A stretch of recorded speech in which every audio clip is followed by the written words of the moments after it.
Hello and welcome to my new lecture. In this lecture, we are going to enter into the very fascinating field of physics, that is magnetism.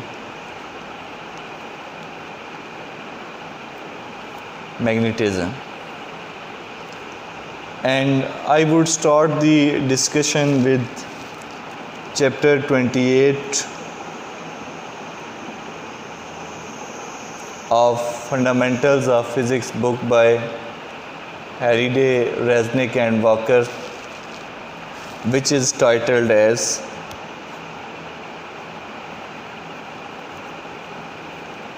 Magnetic Fields. And in today's discussion, I would be discussing what is magnetic field,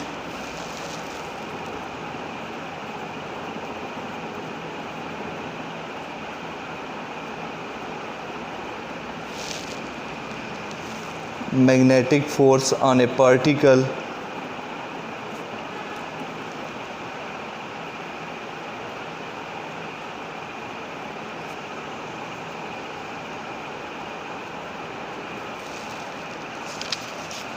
and magnetic field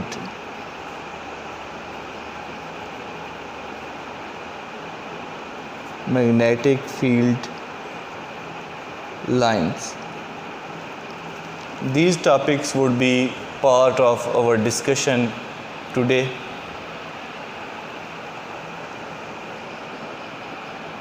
The applications of magnetic fields are countless and they change very rapidly every year. For decades, the magnetic recording of music and images on audio tapes and videotape has been used. One of the field of its application is magnetic recording in the form of audio and videotapes, and now it is used as a magnetic disc in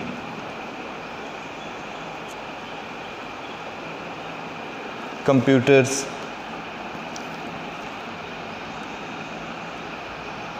Magnetic CD and DVD players, magnetic CD and DVD players. They are also used in speakers, televisions and telephones.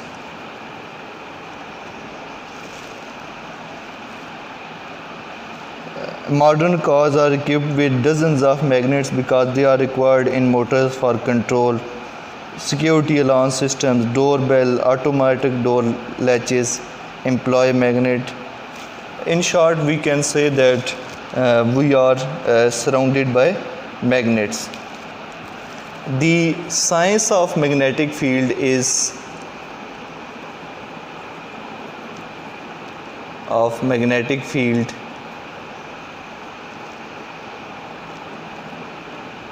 physics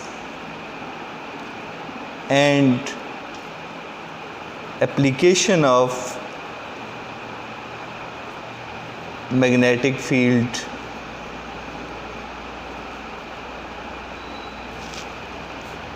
is engineering.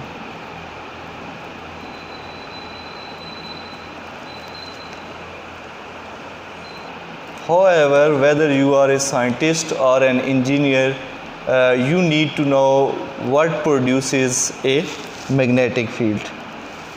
So the question comes in mind, what produces a magnetic field? Like an electric field, one might think that as electric field produces due to static charges or electric charges, static electric charges, one can think of that a magnetic field is produced by magnetic charges. However, the existence of magnetic monocharges has not been confirmed experimentally as yet. I would discuss two ways of producing a magnetic field.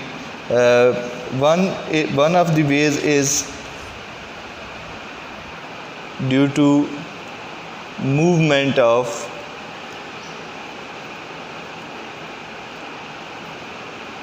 electrical or electrically charged particles such as electron.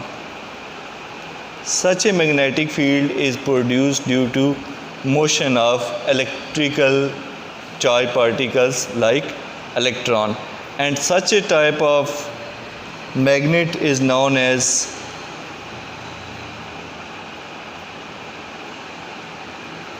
electromagnet. Such a magnet is known as electromagnet. So moving charged particles or moving electrons means current, so the current produces a magnetic field in case of an electromagnet. Another way to produce magnetic field is by means of elementary particles such as electrons, because these particles have intrinsic magnetic field around them. Due to intrinsic magnetic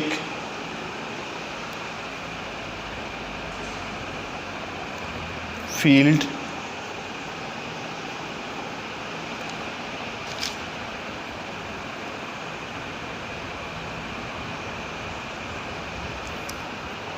found in different particles.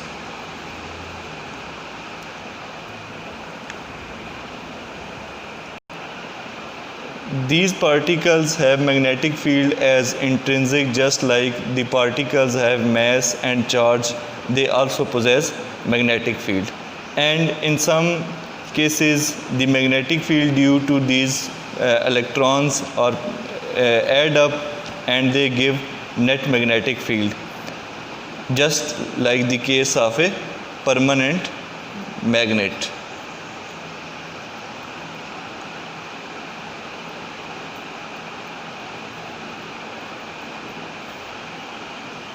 And in other cases the magnetic field lines or the magnetic fields can, due to these particles, cancel each other and the net magnetic field is zero.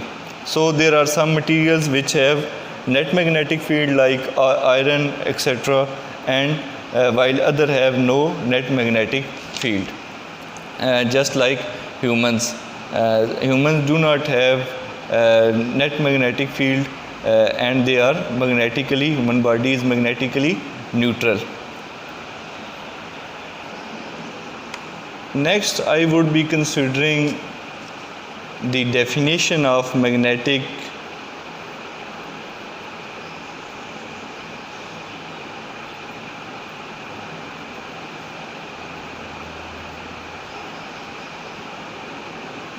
field B, as it is responsible to produce a magnetic force and how it is related with the moving charge particles. For the case of an electric field, we take a test charge and find the electric field which is given by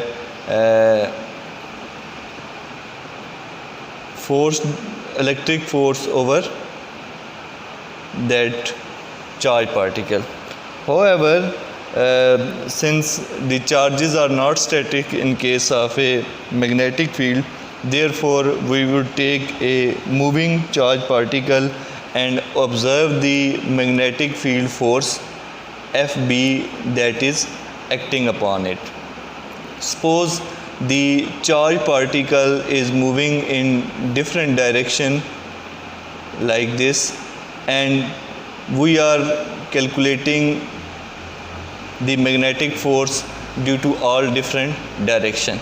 We see that at a particular direction this Fb or magnetic force becomes zero, and at other points this Fb is proportional to, let's suppose the speed of the particles of these electrons or particles is v sine phi, where phi is the angle between zero force axis and direction of v. Phi is the angle between this zero force axis and the velocity of these charged particles. Now to find this magnetic field, we can say that this B could be defined as magnetic force over charge times the velocity. More appropriately, we can say that this magnetic field force is equals to QV cross B. Q is the charge and V is the velocity of the charged particles and B is the magnetic field.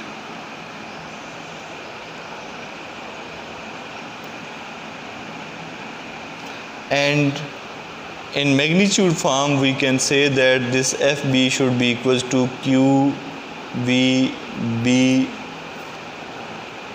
sine phi.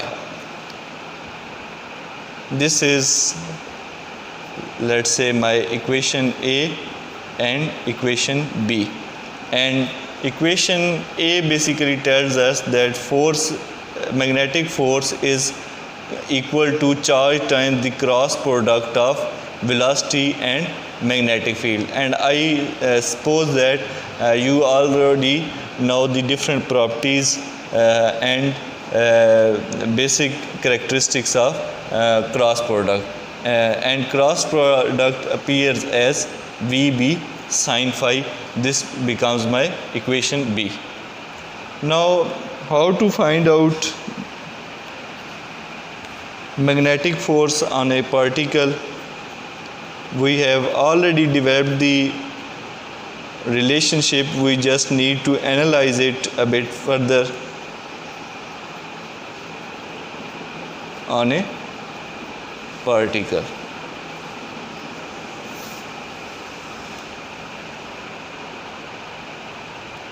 This equation A tells us that this Fb or magnetic force would be zero when Q is equals to 0, or Q is stationary,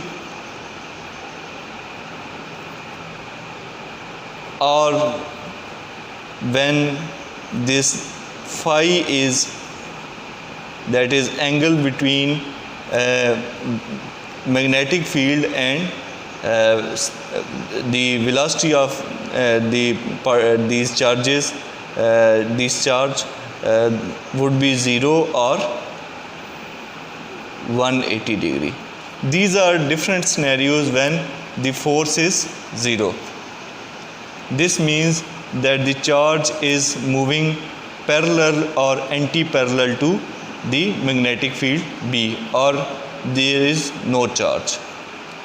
And this magnetic force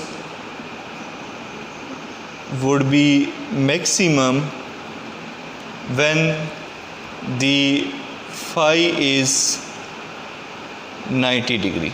Means that the charged particle is moving perpendicular to magnetic field.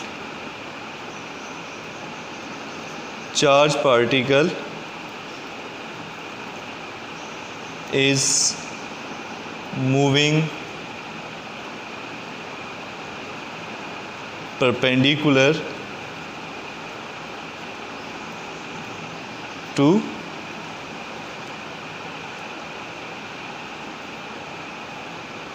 magnetic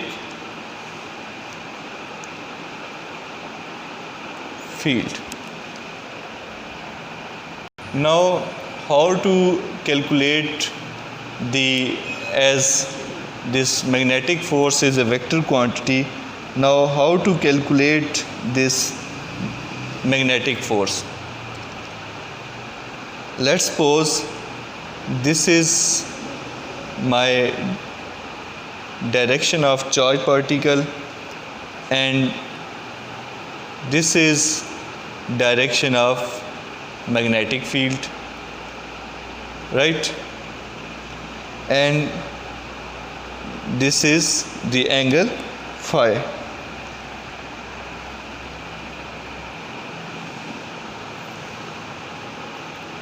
Now, to find the direction of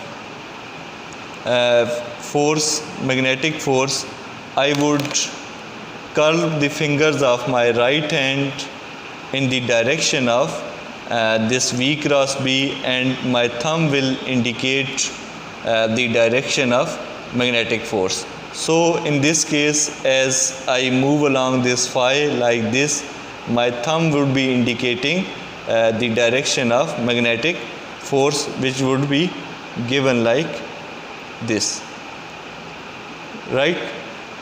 And if this charged particle, that Q, that is moving along this direction, if Q is positive,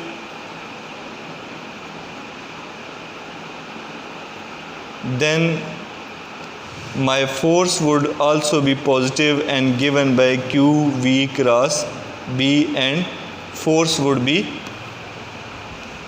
positive.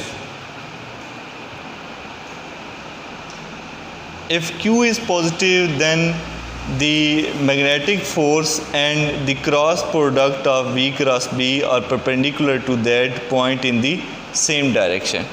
Now, if Q is negative, we want to see what happens. This relationship would then become minus Q into V cross B. Now, the direction that my thumb would be indicating would be opposite to magnetic force, right? We can deduce a very important result from this discussion, that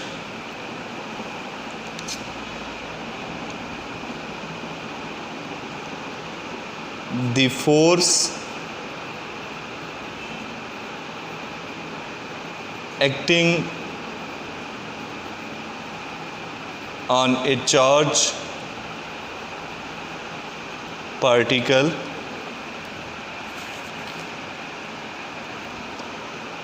it should be a charged particle that is moving charged particle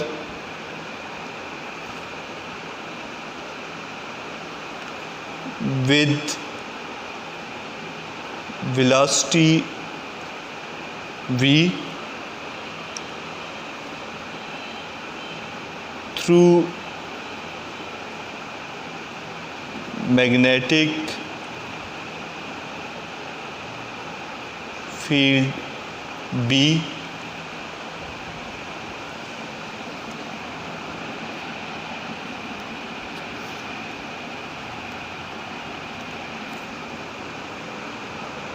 is always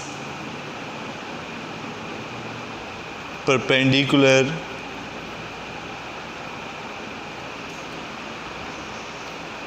to V and B.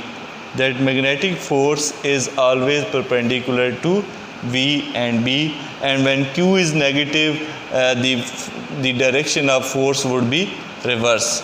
It was showing upward in this case. If Q is negative, the FB would be like this, along this direction, which is opposite to the perpendicular direction of V cross B. If we look at this result closely, we would see that there is no component of magnetic force which is parallel to the velocity. So one can say that this magnetic force cannot change the kinetic energy of these moving particles or electrons. However, this force can be used to change the direction of these moving charged particles or electrons. And the unit of this magnetic field B is Tesla.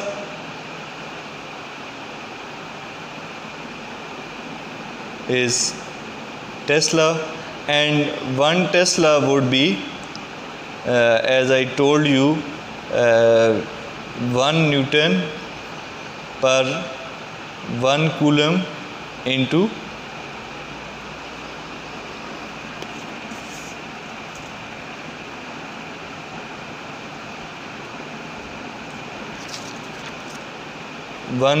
per second into 1 meter. So it could be written as 1 Newton per ampere meter. As the velocity is in meter per second, so Coulomb per second can be converted into ampere and meter along with it, and force is in Newton. Last part of our today's discussion is related with magnetic field lines. Just like the electric field lines were around a static charge, magnetic field lines are around a moving charge. And how to find these magnetic field lines, or what are their different features, let's see in this section of our discussion.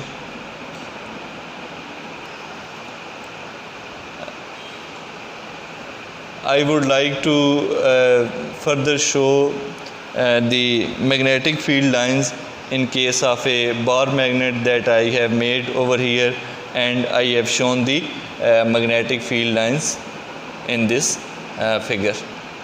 You can see that the magnetic field lines are closer near the ends of this bar magnet. It means the magnetic field strength would be greater at the ends rather than at the in between these north and south poles.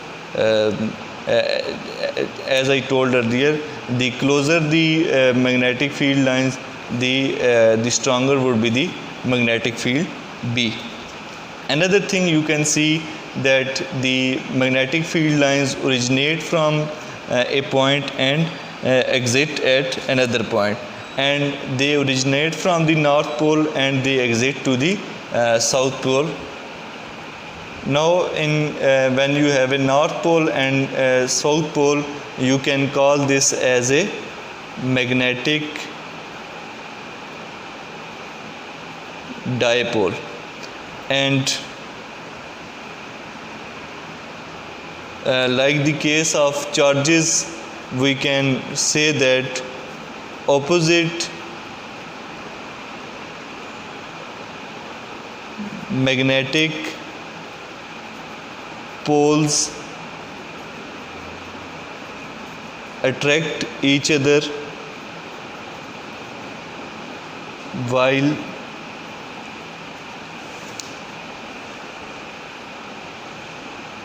same poles repel each other.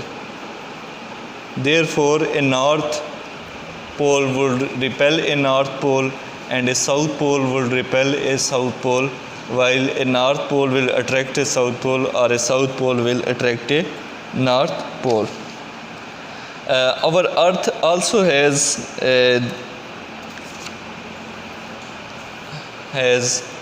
magnetic properties. Earth has a magnetic field in its core, and it is the Earth's magnetic field. The geostationary north is considered south pole, magnetic south pole, and geostationary north pole is considered as magnetic south pole in case of Earth. You need to find out the reasons for this one. I leave this question to you. With this, I would end my today's lecture and see you soon again with a new lecture related to magnetism. Thank you very much.